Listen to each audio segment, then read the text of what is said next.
જય હિન્દ દર્શક મિત્રો, હું જમીલ પઠાણ, આપ જોઈ રહ્યા છો તીર સમાચાર। દર્શક મિત્રો, આજે ફરી એકવાર હોળી પૂર્વેના બંગુરિયાના હાટમાં તીર સમાચાર આવી પહોંચ્યું છે।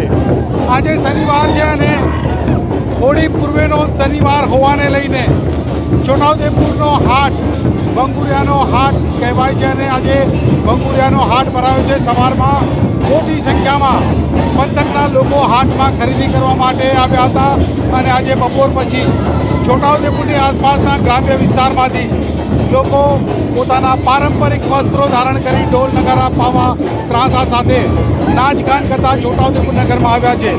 આજે ફરી એકવાર આપણી સાથે ડૉક્ટર જય કે જેઓ પોતે રાઠવા કમ્યુનિટીમાંથી છે, ડૉક્ટર થયા છે।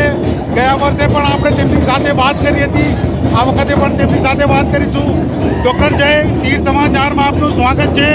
આપણે ગઈ સાલ પણ મળ્યા હતા, આજે ફરી બંગુરિયાના હાટમાં મળ્યા છે। હોળીને લઈને કેવી તૈયારી?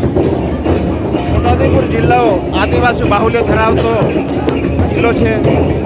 દર વર્ષની જેમ આદિવાસી લોકો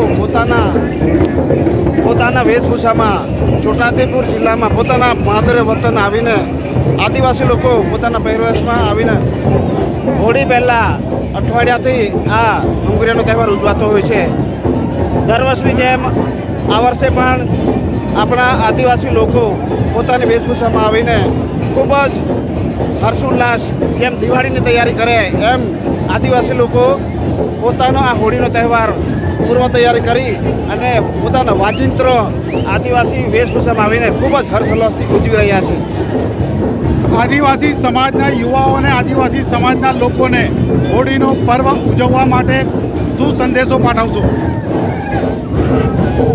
આદિવાસી લોકો ભલે ગમે એટલા પોતપોતાની ડિગ્રી પ્રાપ્ત કરે, પોતાની વ્યવસાય રૂપે ગમે તે જાય, પરંતુ પોતાની સંસ્કૃતિ જાળવવા માટે આદિવાસી લોકો પોતાની જેમ હું પણ પોતે ડૉક્ટર છું છતાં પણ મારી આગવી વેશભૂષામાં આદિવાસી વેશભૂષામાં આવીને હું આ હોળીનો તહેવાર ઉજવી રહ્યો છું। એવી જ રીતે આદિવાસી લોકો પોતાની એકતા જાળવી અને આ આદિવાસી સંસ્કૃતિને આવી રીતે ઉજવી અને સંસ્કૃતિ જાળવી રાખે એ મારી આદિવાસી લોકોને અપીલ છે।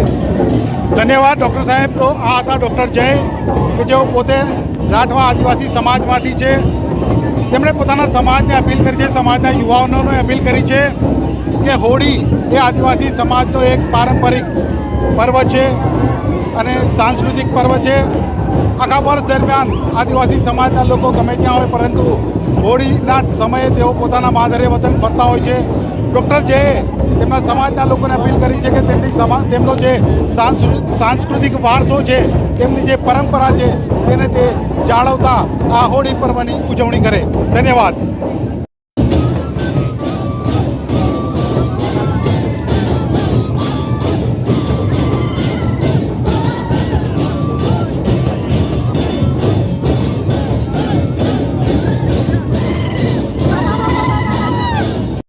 છોટાઉદેપુર સહિત રાજ્ય, દેશ અને દુનિયાના સમાચાર જોવા માટે સબસ્ક્રાઈબ કરો તીર સમાચાર અને બેલ આઇકોન જરૂર દબાવો।